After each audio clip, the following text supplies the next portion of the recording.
Coloca a mão no seu coração agora e diga comigo: vinde Espírito Santo, enchei os corações dos vossos fiéis e acendei neles o fogo do vosso amor. Preparai hoje o meu coração para ouvir a sua palavra e ser por ela transformado, Senhor. Que o Senhor abra os espaços da minha mente, que o Senhor quebre os meus preconceitos, tudo aquilo que eu julgava saber, para ser conduzido pela sua ação ao coração de Jesus, ao lugar da intimidade, ao território onde Deus se mostra. E que ao sair daqui, inspirado por vós, Espírito, eu tenha condições de ser mais parecido com Jesus. Incendeia minha alma, bem suave. Permita que o Espírito haja sobre você, que Ele quebrante o seu coração nessa manhã, que Ele prepare o seu coração para ouvir. Incendeia minha alma,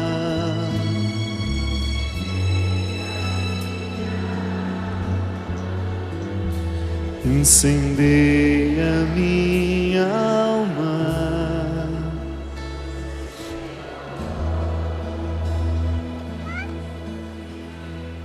E naquele tempo, estando Jesus com seus discípulos, Ele disse a eles: eu vos dou um novo mandamento, amai-vos uns aos outros como eu vos amei. Assim também vós deveis amar-vos uns aos outros.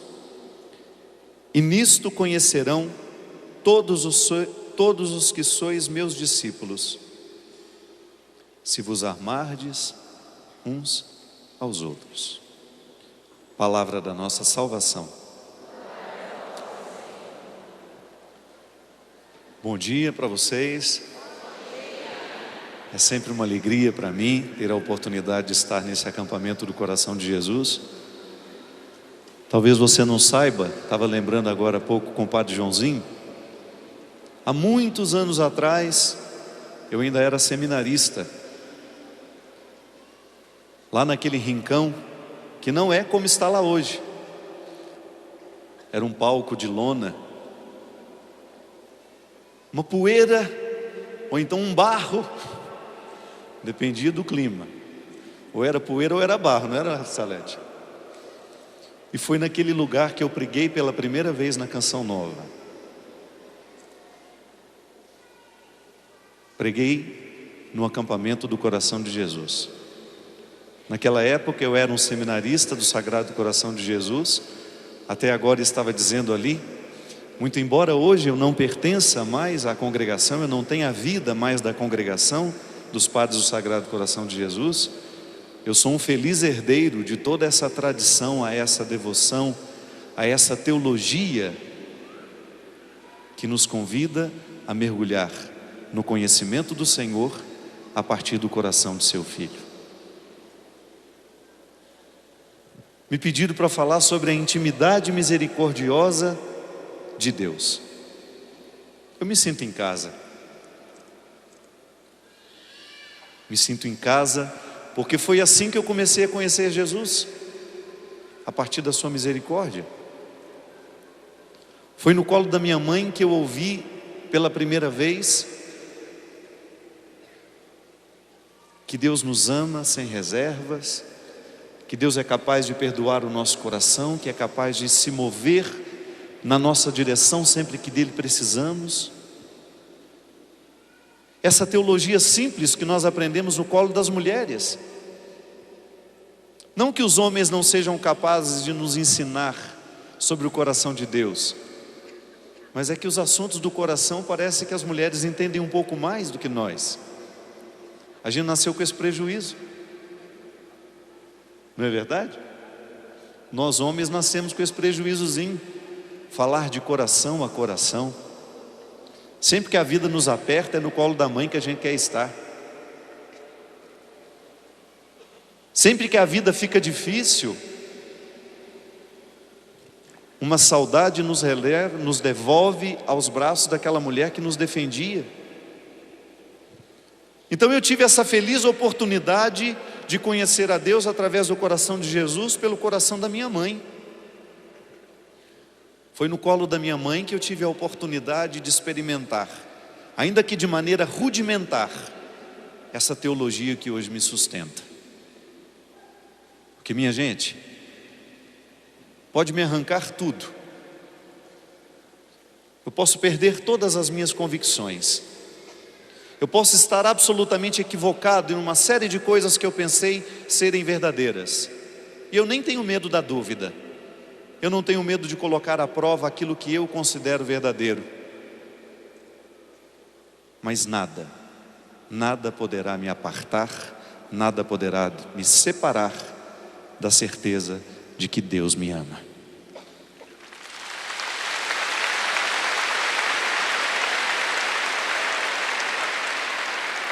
Nada poderá me afastar da certeza de que Deus me ama. Não porque li nos livros, não porque aprendi na faculdade. Nada pode me apartar da certeza de que Deus me ama, porque eu experimento isso no meu dia a dia. E faço de tudo para que o meu ministério seja uma oportunidade de ensinar, de convencer o outro, de compreender a mesma verdade. Um dia eu fui conduzido a um território de intimidade. Cada vez mais estou convicto disso. A experiência de fé que nos transforma não é a experiência pública.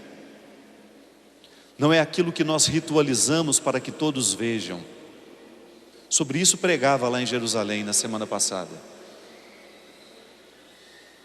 A experiência religiosa que realmente nos transforma é a experiência da intimidade. Você sabe o que significa ser íntimo? Você experimenta isso na sua vida diariamente? O significado de ser íntimo de alguém. Ainda agora há pouco o padre Joãozinho dizia de maneira desconcertante: a misericórdia de Deus não comporta pudor. Vamos repetir isso? A misericórdia de Deus não comporta pudor.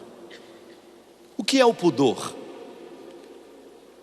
O que seria o pudor? Uma reserva que nós temos dentro de nós, que nos coloca com a possibilidade de voltar, de retroceder, de não expor totalmente. Eu tenho pudor. Claro que existe um pudor que é muito positivo. O pudor que você tem com o corpo. Você não anda pelado por aí. Alguns andam, mas você não. Alguns não têm o menor escrúpulo de se mostrar nu para os outros, de vender revistas assim, de expor publicamente o corpo para ganhar dinheiro. Tem gente que não tem esse pudor, mas eu tenho, você tem.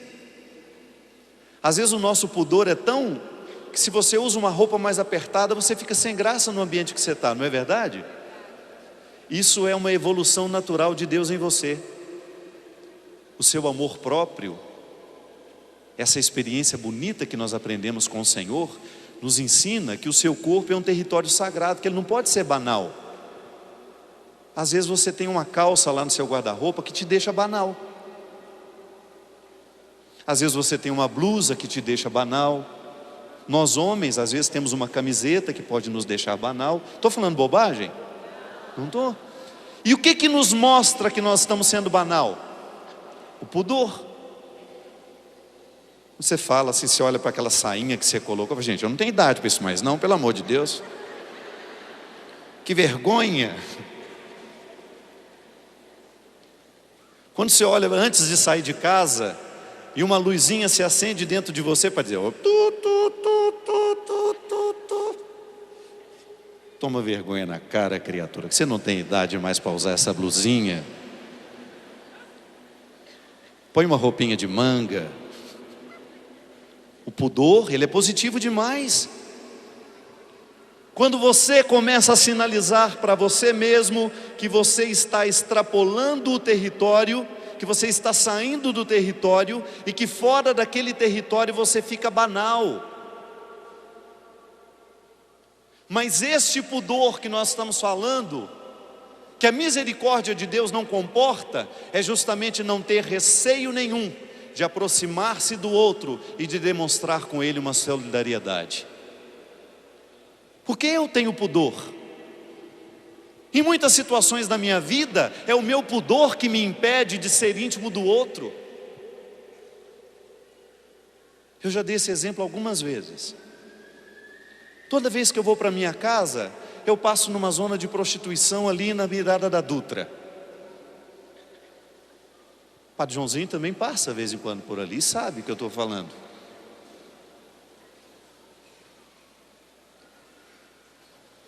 Eu passo depressa.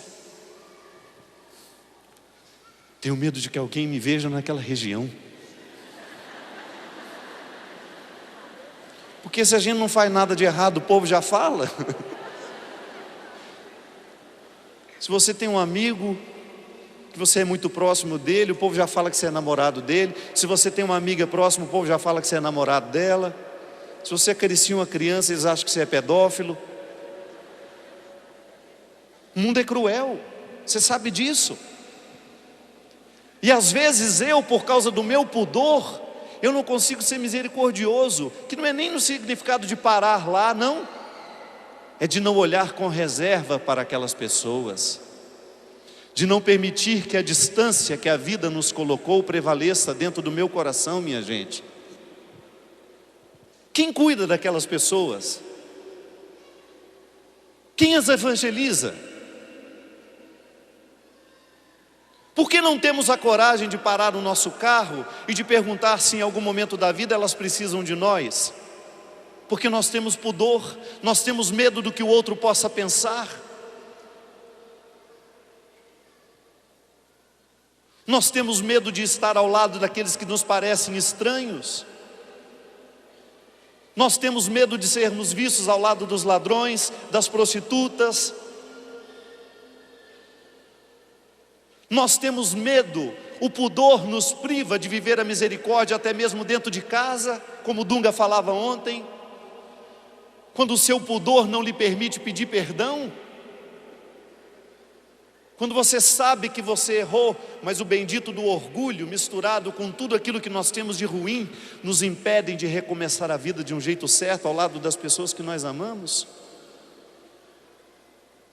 E nós perdemos a bonita oportunidade de adentrar a intimidade do coração do Senhor, de adentrar o território onde Ele se mostra o tempo todo amoroso, misericordioso, solidário. Esse evangelho de hoje, que eu escolhi para aqui, para essa manhã,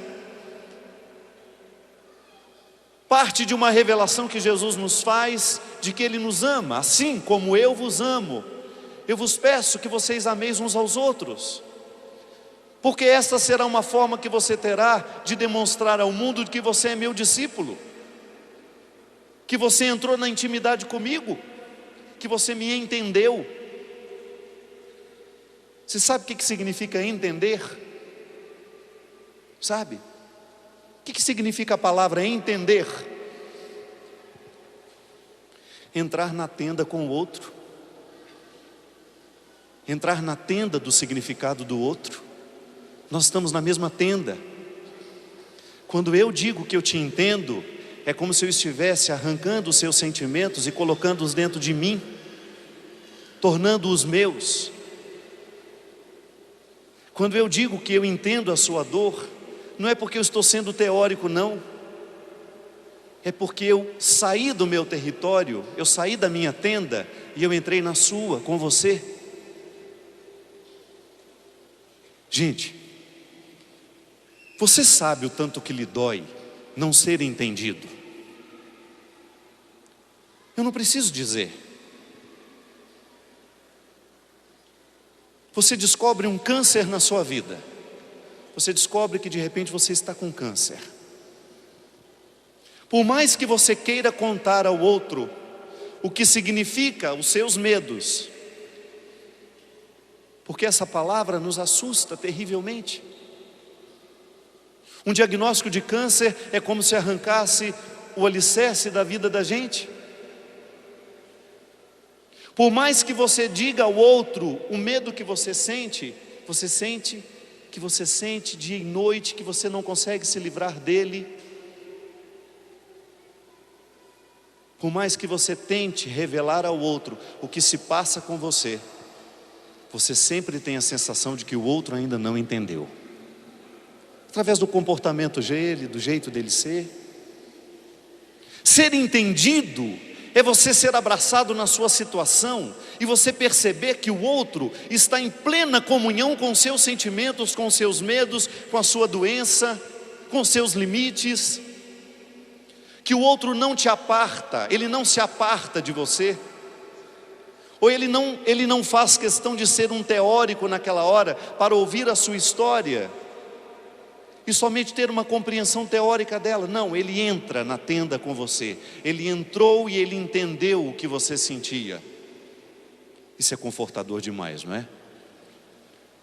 Ou quando você está vivendo um conflito, que não é uma doença, mas que te machuca tanto quanto uma doença, e você precisa desabafar com alguém, e você precisa contar o que se passa com alguém, você vai, conta para ele, e ele lhe entende. Ele entrou na tenda com você. Ele não te olhou de fora. Ele não ficou olhando para você como se você fosse uma paisagem. Aliás, eu acho que a gente se apaixona assim. A gente se apaixona pelos amigos, você se apaixona pelo seu marido, a gente se apaixona pelos filhos, você se apaixonou pela sua esposa, pela sua namorada. A gente se apaixona é por quem entra na tenda com a gente. Só por quem entra na tenda com a gente se apaixona. Quando você percebe que tudo que é seu, que toda a realidade da sua vida faz parte da vida do outro também. Só que é um detalhe: não se pode entender na banalização. A gente só entra na tenda da vida do outro à medida em que nós somos íntimos. Íntimos. É por isso que Jesus sabe muito bem que a única espécie de segmento, a única forma de segmento que realmente gritará ao mundo um testemunho que valerá a pena ser seguido é a capacidade de amar. Porque ninguém pode amar sem entrar na tenda com o outro. Se não entra na tenda, não ama. Pode até ter uma relação objetal com você. Você é um objeto que satisfaz as minhas necessidades, e durante um tempo você satisfaz as necessidades de uma maneira tão boa que eu não sei ficar livre de você, eu não sei ficar sem você. Mas chega um momento em que isso passa, e aí também, como passou a minha necessidade, que você antes supria, passa o meu desejo de estar ao seu lado. A gente só sabe que ama quando a gente percebe que existe uma disposição de entrar na tenda com o outro. Quando você percebe que você está disposto a entrar na tenda do outro, com o outro, aí sim existe amor. E Jesus vai dizer que o segmento que realmente nos diferenciará no mundo não é a cruz pendurada no peito, não é a camisetinha de grupo de oração, não é o cargo que nós ocupamos dentro da igreja, não é o cargo que nós ocupamos na nossa comunidade, mas é o quê? É o tanto que a gente se ama. Qual foi a grande missão de Jesus no mundo? Foi nos salvar, foi nos resgatar do pecado, sim. Mas antecede a tudo isso uma primeira grande missão que Ele fez enquanto viveu e fez enquanto morreu, que foi nos contar como Deus é. Sabe, é muito interessante. Se você é fã do Roberto Carlos, que eu acho que aqui a maioria tem idade para ser fã do Roberto Carlos.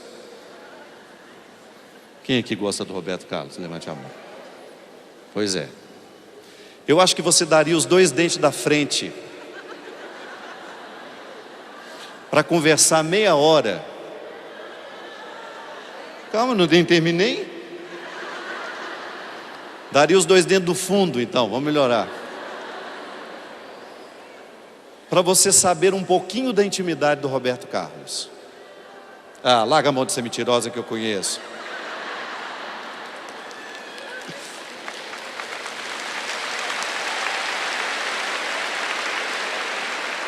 Eu digo isso sem medo, porque você tem o pecado original igual eu. Esse rostinho angelical dizendo, eu não. Sei. Nós sempre vamos querer saber da intimidade de quem nós admiramos, gente. Vamos deixar de hipocrisia. Nós gostamos de saber o que ele come. O que será que o Roberto Carlos come no hora do almoço? Friboi.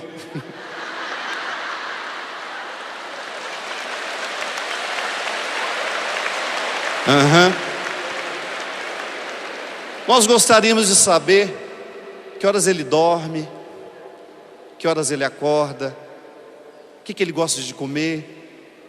A gente gosta de saber da intimidade de quem nós admiramos, sim. Não é nenhum problema nosso, não. Mas não daria os 2 dentes da frente. Daria os 2 dentes da frente do marido. Fecha a boca aí, Japa. É natural que a gente, ao admirar uma pessoa, a intimidade dela nos interesse. Gente, é por isso que essas revistas de fofoca vendem tanto, para saciar a nossa curiosidade, o que é um horror nos dias de hoje. Cada vez mais a intimidade das pessoas sendo invadida de um jeito errado. Mas o que deveria nos interessar naqueles que nós admiramos não é a intimidade dos modos, é a intimidade do coração. Ele é aquilo que ele fala mesmo? Não é verdade? Nós que já estamos passando pelo crivo da conversão, que não passamos já, nós estamos passando, é como uma máquina que vai moendo carne. Eu sempre penso a minha conversão como uma máquina de moer carne. Quem é que está sendo moído aqui naquela máquina? O vizinho? Sou eu. Se eu não moer diariamente o meu orgulho, a minha vaidade, a minha prepotência, eu serei um cristão de 5ª categoria. E definitivamente não é o meu projeto de vida. Não é. Não pode ser. Você acha que eu vou desperdiçar a minha vida sendo um cristão de 5ª categoria? Não. Aquele Cristo que eu comecei a ter intimidade no colo da minha mãe, me move hoje nesse dia, a moer na máquina da minha conversão, tudo aquilo que em mim é excessivo. Eu tenho que moer dentro de mim todos os sentimentos mesquinhos que naturalmente nascem dentro do meu coração, porque eu sou marcado pelo pecado. Eu sou marcado pelo limite. E eu tenho que identificar dentro de mim essa mudança de chave, minha gente. O que tem de me interessar numa outra pessoa é o que existe de mais profundo no coração dela, aquilo que o outro não pode ver, aquilo que o outro não acessa facilmente. É por isso que o cristianismo não é uma religião superficial e nunca será. Aqueles que banalizam o cristianismo, nivelando-a por baixo, colocando-a como um discursozinho simplista, sem comprometimentos, peca contra o Evangelho. Esse coração de Deus que nós precisamos conhecer cada vez mais, para viver com Ele essa intimidade, de entrar na tenda da Sua palavra, só pode acontecer com a gente a partir do momento em que nós entramos na tenda. E quem é que nos leva à tenda? O Espírito. A ação de Deus na história acontece através da ação do Espírito. Posso conhecer quem é o Pai a partir de Jesus, entrando na tenda da Sua palavra, entendendo-o cada vez mais, compreendendo-o cada vez mais, incorporando-o cada vez mais. Deus não é uma ideia, Jesus não é uma teoria na minha vida. É um Deus que me permite entrar na tenda com Ele, da mesma maneira como Ele fez com os discípulos. Alguns dormiram. Eu fico impressionado. Na última noite, no momento mais crucial da vida daquele homem, daquele Deus manifestado naquele homem, os amigos que ele leva para a intimidade, dormem. E nada é por acaso nessa história. É porque quando você olha para aqueles dorminhocos, quando você olha para Pedro, João, Tiago, os três da intimidade, os momentos mais importantes de Jesus, Ele recrutou esses três. E quando você vê aqueles três dormindo num momento tão especial na vida do Mestre, você fala, eu acho que eu tenho alguma chance. Que eu também costumo dormir nos momentos mais importantes em que Ele fala comigo. Desperta, tu que dormes. Desperta, tu que dormes.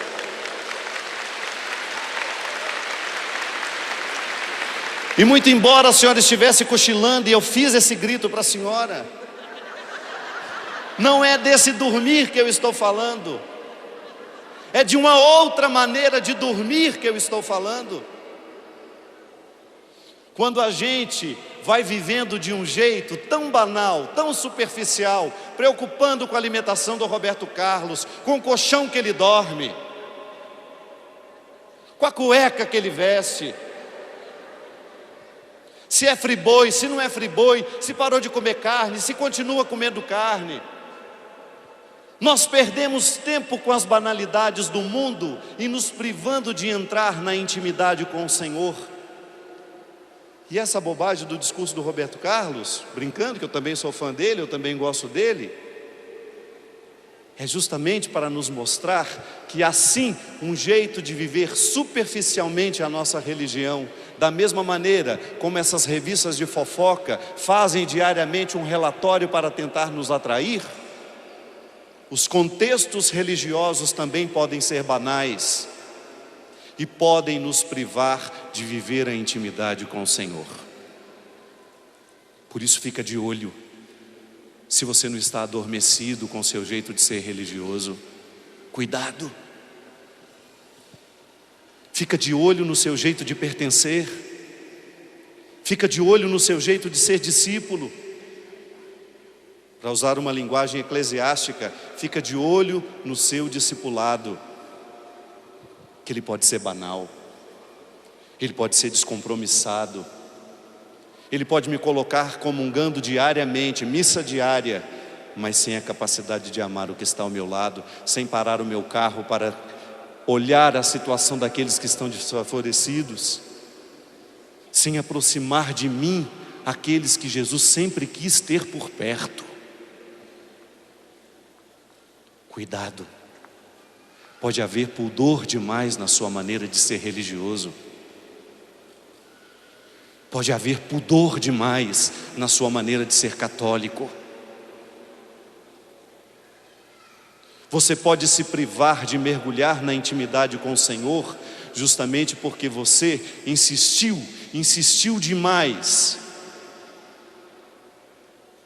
Você insistiu demais naquilo que não era o fundamental. Nós corremos o risco, gente, de viver um engano diariamente. O que é que nos salva? O que realmente Deus vai contabilizar no momento que nos ver de perto?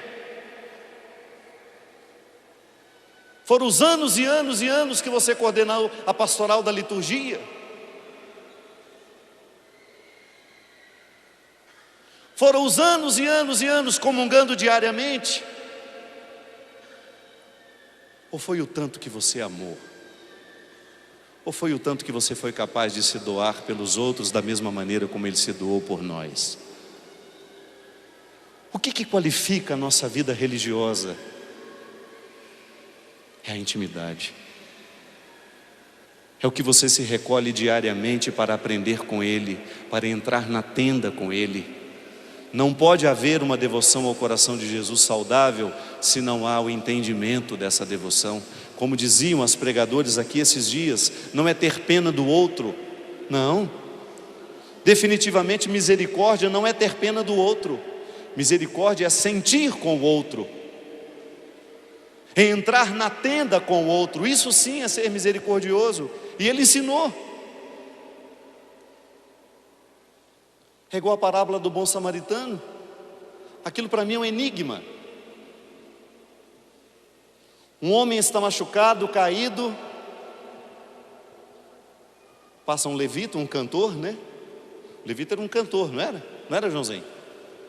João, o levita era um cantor, não era? Um sacerdote que cuidava da música. Estou atrasado para o meu show.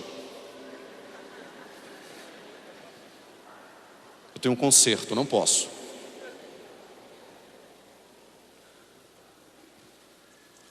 Pois passa, um monte de gente vai passando, cada um com sua função. E o Evangelho é muito sábio em nos mostrar as funções daquelas pessoas. As funções. Até que passa um samaritano, que era alguém desprezado. Morava na Samaria, uma região não muito bem vista. Esse samaritano recolhe aquele homem que está machucado no meio do caminho, que tanta gente passou e não viu por causa das funções. Estava atrasado para isso, estava atrasado para aquilo. Eu preciso fazer um show, preciso cantar, preciso coordenar. Tem uma reunião importantíssima da liturgia, não posso fazer agora. Tem reunião do apostolado da oração, agora eu não posso. O samaritano recolhe aquele homem e leva para uma hospedaria. E paga lá uma misériazinha, né? Que de acordo com a informação que a gente tem, aquilo que o samaritano deu para cuidar do doente, não dá para pagar nem um dia de tratamento. O Evangelho é cheio de armadilhas. Você não tem de ser o bom samaritano só. Você não pode ter a alma só do bom samaritano. Você tem que ter também a coragem do dono da hospedaria de levar aquele prejuízo. Porque o bom nessa história é o dono da hospedaria, que aceita cuidar. Num olhar muito rápido, a gente acha que o melhor da história é quem? O bom samaritano. Mas aquele dinheiro não dava para pagar o tratamento. Quanto tempo aquele homem iria precisar ficar ali? Quem levou o prejuízo na história? Ele nem aparece. Ele nem apareceu. É só o dono da hospedaria. Porque foi o dono da hospedaria que viveu a intimidade com o doente, que cuidou das feridas, que colocou na cama, que deu o alimento, que deu a água, e ele nem entrou na história. Nenhuma menção a ele. Só o dono da hospedaria viveu a verdadeira intimidade daquele acontecimento. Somente o dono da hospedaria abriu os olhos para perceber que naquele momento Deus o visitava através de um homem doente. E que tomara aquele prejuízo, porque ele não sabia nem quanto tempo aquele homem ia precisar ficar na sua casa, ocupando o lugar de um hóspede que iria lhe pagar. Não sei quanto tempo ele precisou ficar, mas aquele homem viveu a oportunidade de cuidar daquela criatura que estava diante dos olhos dele, como a única oportunidade de redenção.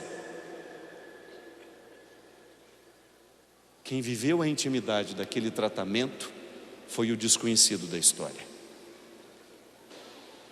Ele não optou por ser banal.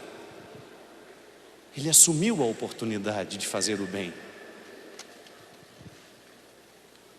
Da mesma maneira como Jesus fala nesse evangelho de hoje: amai-vos uns aos outros como eu vos amei.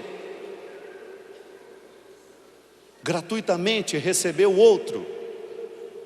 Gente, isso é muito doído para nós. Não é fácil, não é um movimento natural. O amor não é uma conversa fiada. E às vezes a gente passa uma vida inteira tentando entender o que significa amar e ser amado, e a gente não consegue, porque os conceitos banais se sobrepõem ao conceito mais profundo do amor. Amar não é brincadeira. Amar requer um esforço constante, mas constante, para que não prevaleçam as banalidades da vida que nos ofuscam na nossa capacidade de amar e de reconhecer o amor de outro na nossa história.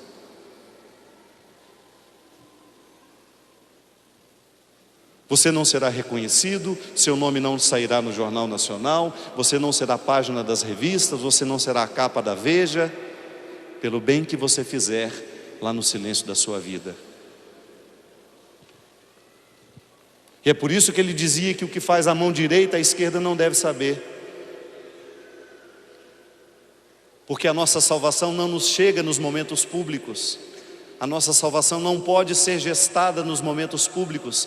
A nossa salvação é gestada na intimidade. Lá quando os holofotes estão desligados e nós somos convidados a ser o melhor cristão do mundo. E sabendo que você nem será citado na história.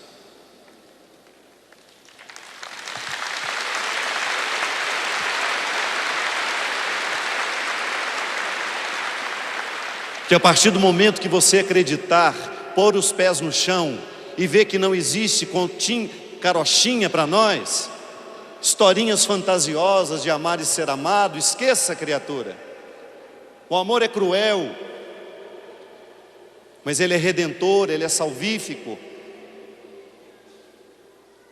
Aí você pede a Deus que arranque de você esse encosto da carência. Quando você olha com aquela cara,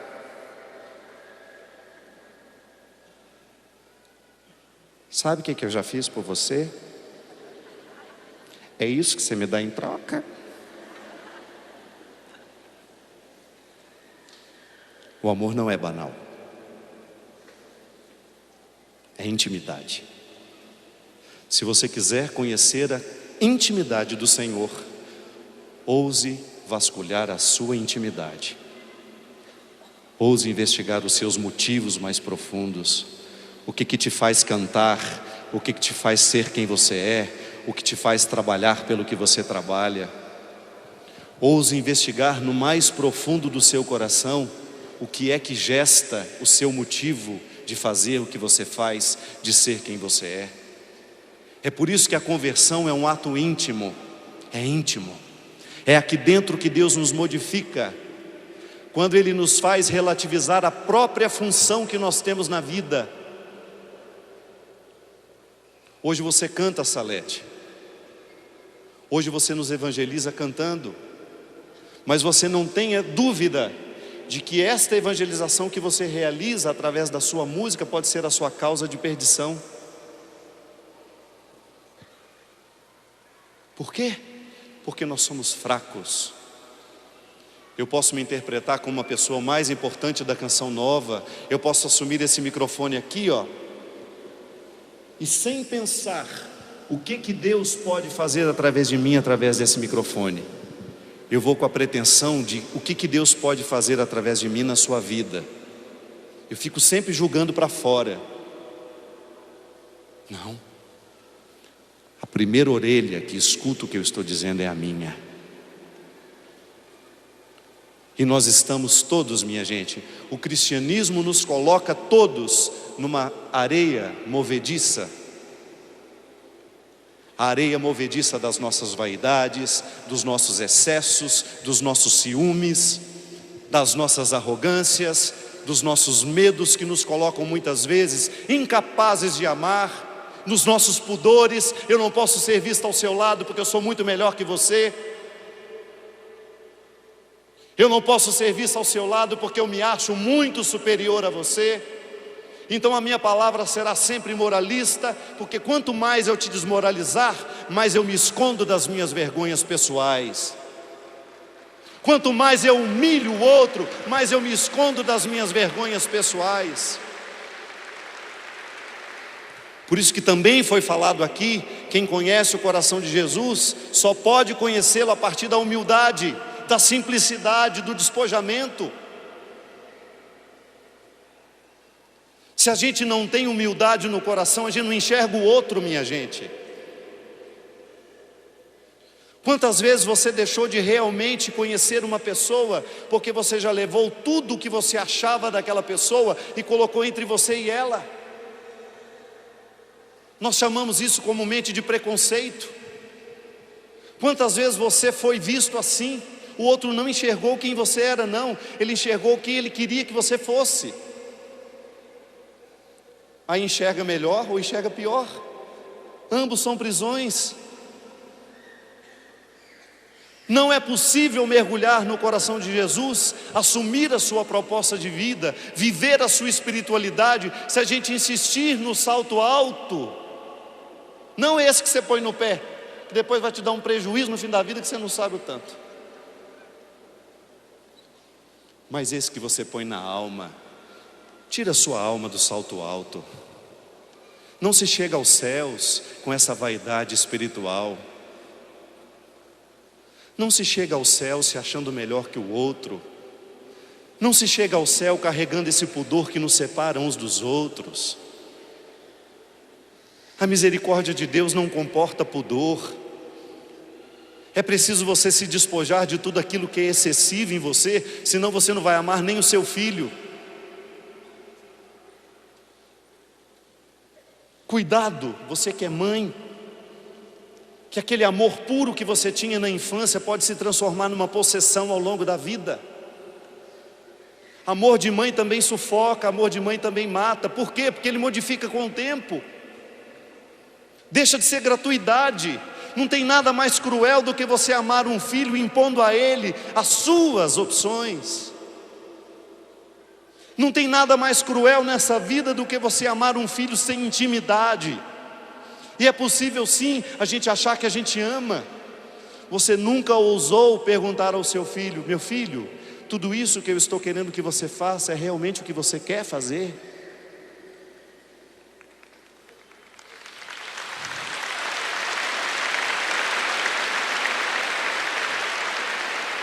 Tudo isso que você aprova com seu jeito de ser, só para que prevaleçam as suas vontades, isso é muito cruel. Isso é banal. Você pode sim ser uma mãe banal no determinado momento da sua vida, se você não põe na máquina de moer carne a sua arrogância, a sua prepotência, de olhar para esse filho que você criou como um outro ser humano que tem o direito de fazer escolhas que não são as suas. Isso é amar. É você entrar na tenda com ele. Como nos falta entrar na tenda dos nossos filhos, minha gente. Muitos conflitos racham a nossa casa, retiram a nossa comunhão, quebram a nossa intimidade, porque a gente não é capaz de entender, a gente não é capaz de entrar na tenda com o outro. Nós nos achamos os pais mais preparados do mundo, capazes de saber tudo o que é certo e o que é errado. Não tenha medo de vez em quando problematizar as suas certezas, vai lhe fazer bem. É muito desagradável conviver com uma pessoa que tem certeza de tudo.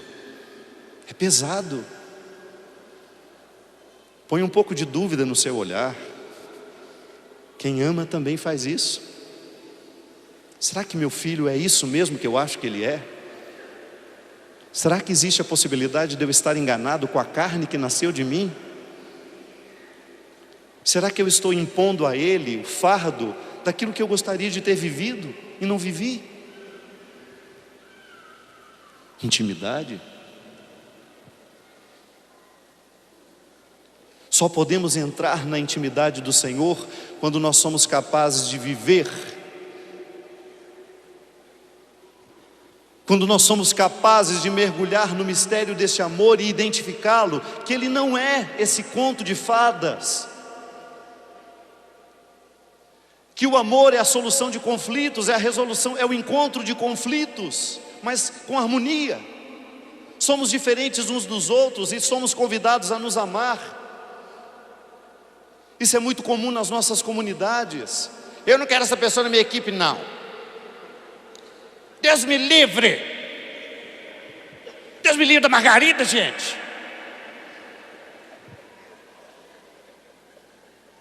Olha, eu posso fazer tudo, menos trabalhar com a Célia. Eu faço isso também. A gente joga fora o outro. Mas às vezes o que a gente não sabe, e é ali que está o grande prejuízo que a gente leva, é que ao conviver com aquele que nos é mais difícil, a ação de Deus realmente acontecerá dentro de nós.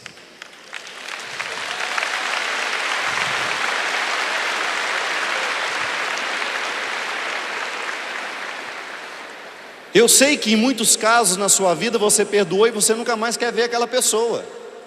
Eu também. E isso é um direito nosso. O perdão é uma faxina que nós fazemos na nossa relação com o outro. Mas quando você identificou que aquele outro é sempre um problema, uma causa difícil para você, você tem todo o direito de manter a distância cristã, mas nunca desprezá-la. A distância cristã é saudável.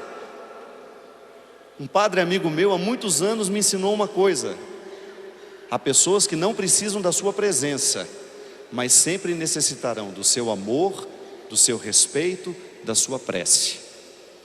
Amor é quando você encontrar com ela e você ser capaz de acolhê-la naquele momento, de ser amável com ela, acolher a presença dela naquele momento em que Deus lhe dá a oportunidade de passar pela vida dela. Mas ao mesmo tempo, saber que você tem o direito, de estabelecer os limites do outro. Porque tem gente que te invadiu demais. Tem gente que invadiu demais a sua vida. Tem gente que invadiu demais o seu coração e lhe retirou, lhe apartou da sua intimidade com aquilo que você tinha de melhor. É assim a vida. A vida faz isso sim com a gente. Às vezes pessoas entram na nossa história e nos apartam de nós mesmos, nos sequestram de nós mesmos.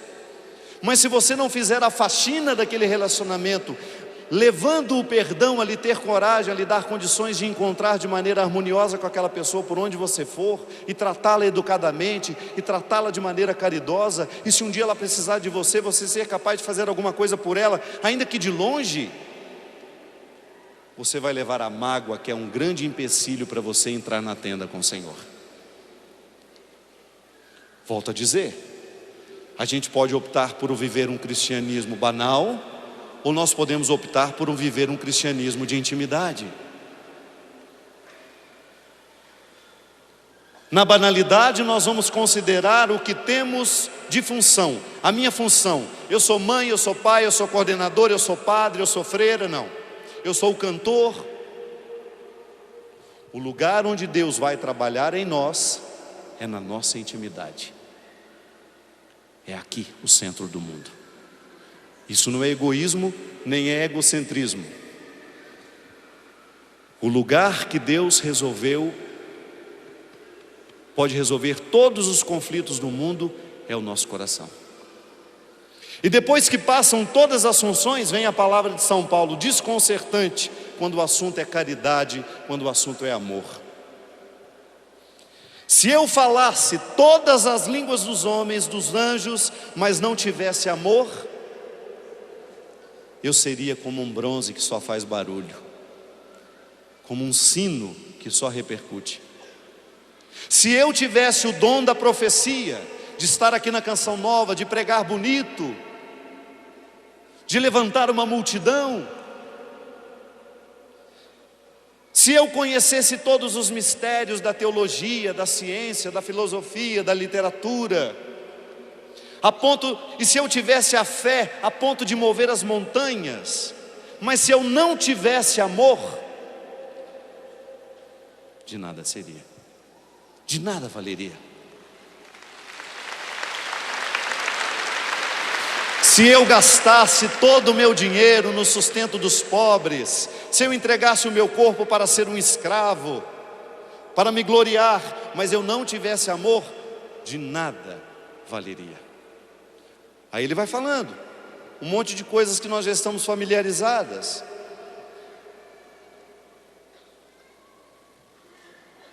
Ele vai falar que se a gente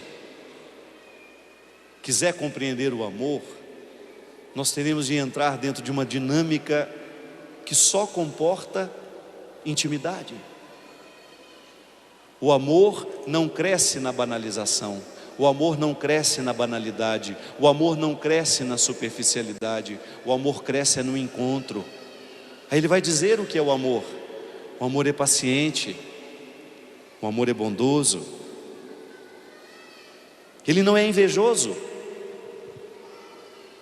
Ele não é invejoso, ele não é presunçoso, ele não se enche de orgulho, ele não se faz nada de vergonhoso, ele não é interesseiro, ele não se encoleriza, ele não leva em conta o mal sofrido, ele não se alegra com a injustiça, mas fica alegre com a verdade, ele desculpa tudo, crê tudo, espera tudo, suporta tudo. As profecias desaparecerão, os microfones serão desligados, a banda será desmontada. Tudo isso aqui tem prazo de validade. Tudo isso aqui tem prazo de validade. A sua vida tem prazo de validade. Tudo aquilo que o seu dinheiro lhe deu tem prazo de validade. Tudo aquilo que o seu sucesso lhe deu a oportunidade de ter e conhecer tem prazo de validade. Vai tudo acabar. E o que é que vai ficar? O tanto que você amou. Só isso.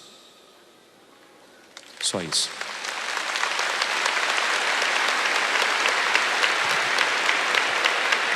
E é por isso que, se nós quisermos fazer a nossa vida valer a pena, se nós quisermos dar significado a esses microfones, a esses instrumentos que tocamos, a esses livros que lemos e escrevemos, se quisermos dar significado aos filhos que criamos, à casa que construímos, à empresa que edificamos, você terá que sair da banalidade da vida. Ainda ontem uma amiga me dizia: eu estou cansado da futilidade. Estou cansada da futilidade, ela me dizia. E cansa mesmo, minha gente. Você pode observar como as pessoas hoje estão cada vez mais deprimidas por causa da futilidade.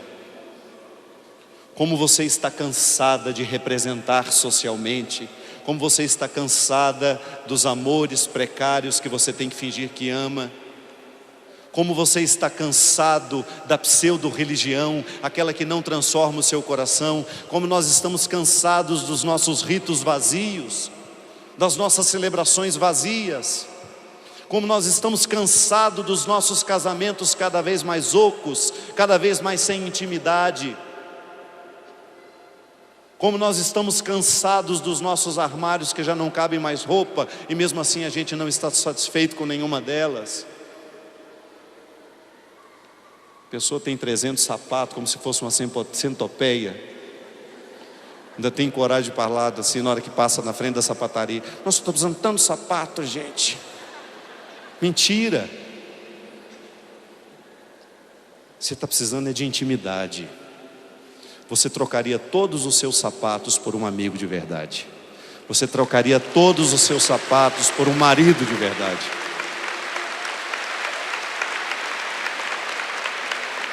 Você trocaria todos os seus sapatos por um marido de verdade.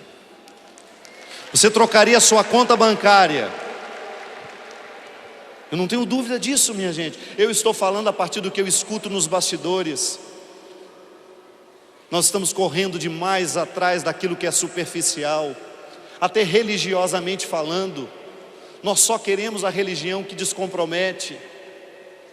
Nós estamos correndo atrás de um mundo cada vez mais fútil. Nós estamos correndo atrás de discursos fúteis, de programas fúteis, de músicas fúteis. Nós estamos correndo atrás de eventos fúteis. Chega! Aquela festa que você fala que você tem que ir, mas você não está com paciência, não vai. Tenha coragem de dizer: troca essa festa banal por um livro bom. Fique em casa feliz, convivendo com meus filhos, convivendo com meu cachorro.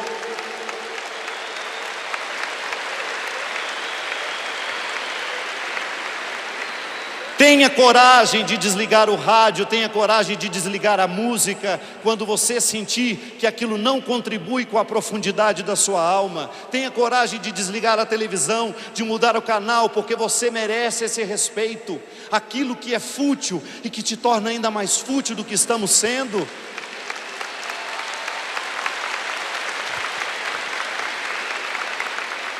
Cuidado com as redes sociais, o paraíso da futilidade, dos coraçõezinhos, das florinhas, dos bom dias maravilhosos. Tenho 5.000 amigos no Face. Que não lhe falte um para bater na porta na hora que você precisar de um amigo de verdade. Um só! Um só! Eu tenho certeza que muitos aqui trocariam 5.000 amigos no Face por um de verdade.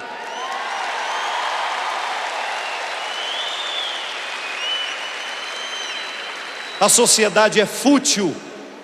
Ela é fútil e ela nos ilude com a futilidade dela. É por isso que é sempre um desafio pregar o coração de Jesus como uma proposta de vida. Porque no coração de Jesus, minha gente, essas futilidades caem todas por terra. Mergulhe no coração de Jesus e você vai ver que isso tudo é uma bobagem. Tenha coragem de ter o seu coração transformado pelo Mestre e você vai ver que essas futilidades da vida são uma idiotice.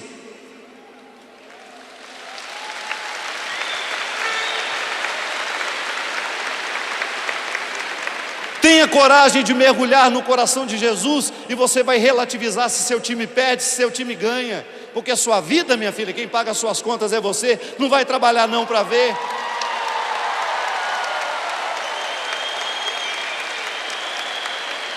A gente até comemora quando ganha, mas a gente toma aquela distância para saber que você não toma prejuízo nenhum quando ele perde.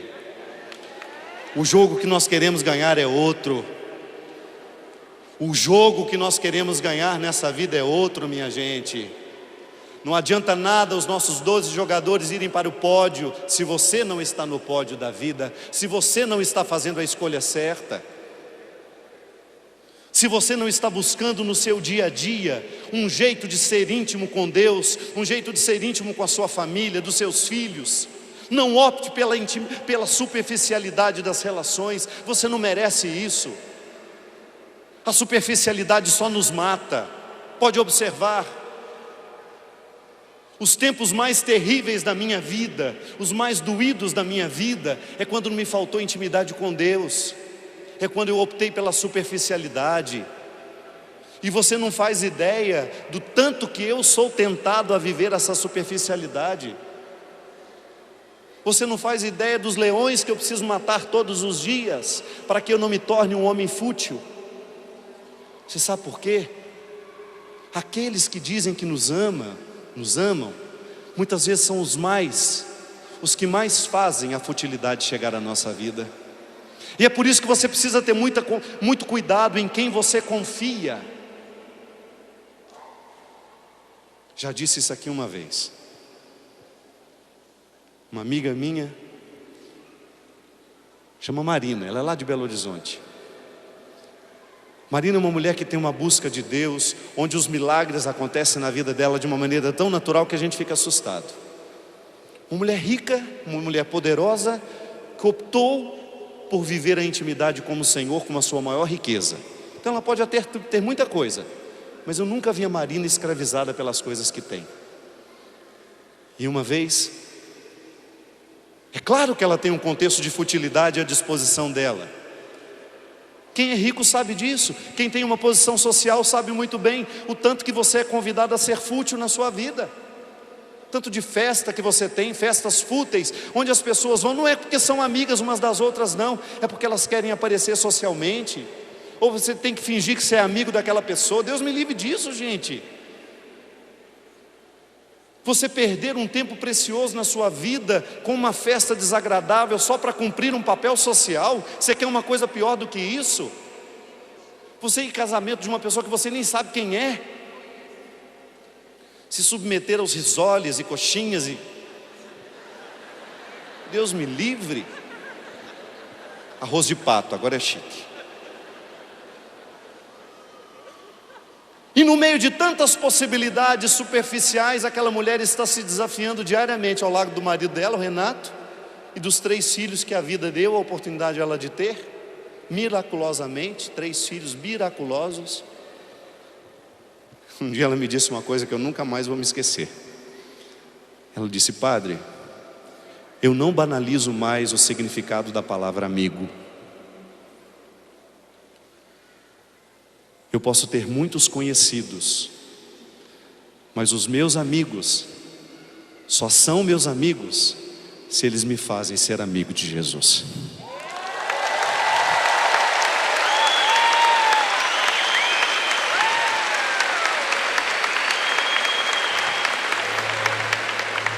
Vamos repetir comigo?